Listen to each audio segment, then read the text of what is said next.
Je dirais que globalement c'est une envie de création qui m'a rattrapé et je suis complètement amoureux du cuivre, donc je ne fais que des objets en cuivre. Je me suis plutôt spécialisé maintenant dans le luminaire, donc c'est cuivre et laiton, ce sont des créations, des pièces uniques. Et voilà, et comme j'étais dans la bijouterie il y a quelques années, la bijouterie m'a aussi rattrapé, donc je fais des bracelets martelés façon Dinandi. Consommation, c'est ma micro-entreprise. Je fais de la confection de produits naturels.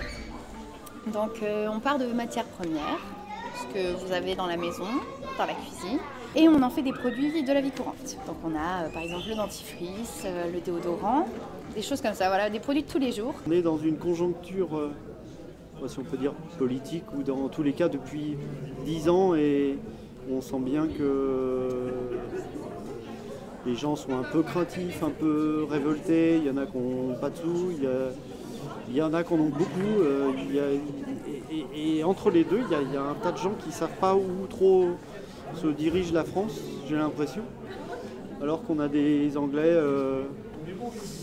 avec le Brexit qui viennent en France, qui se baladent, qui n'ont pas plus d'argent que certains Français, mais qui ne vont pas rechigner sur 2 € et quand ils achètent, quoi.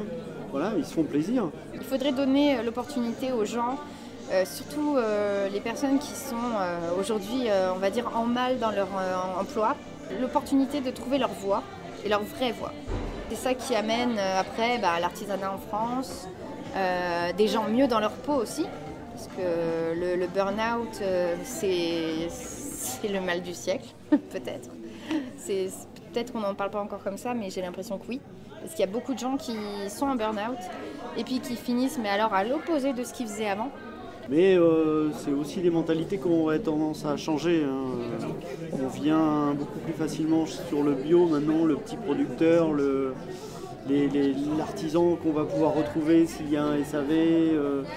S'il y a un besoin de retour aux sources pour modifier, pour adapter, pour comprendre, ce qu'il n'y a pas avec des grosses firmes qui véhiculent des choses faites en série, qui viennent de Chine, à bas coût, à bas prix.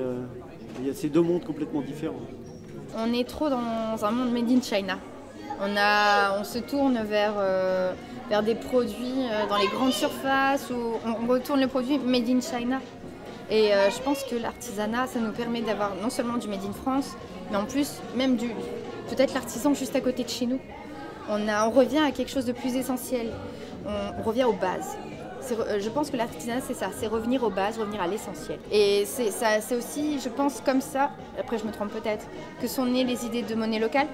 C'est ce qui permet aussi de faire fonctionner ces réseaux de monnaie locale, c'est de pouvoir travailler entre entrepreneurs et entre même vendeurs en local.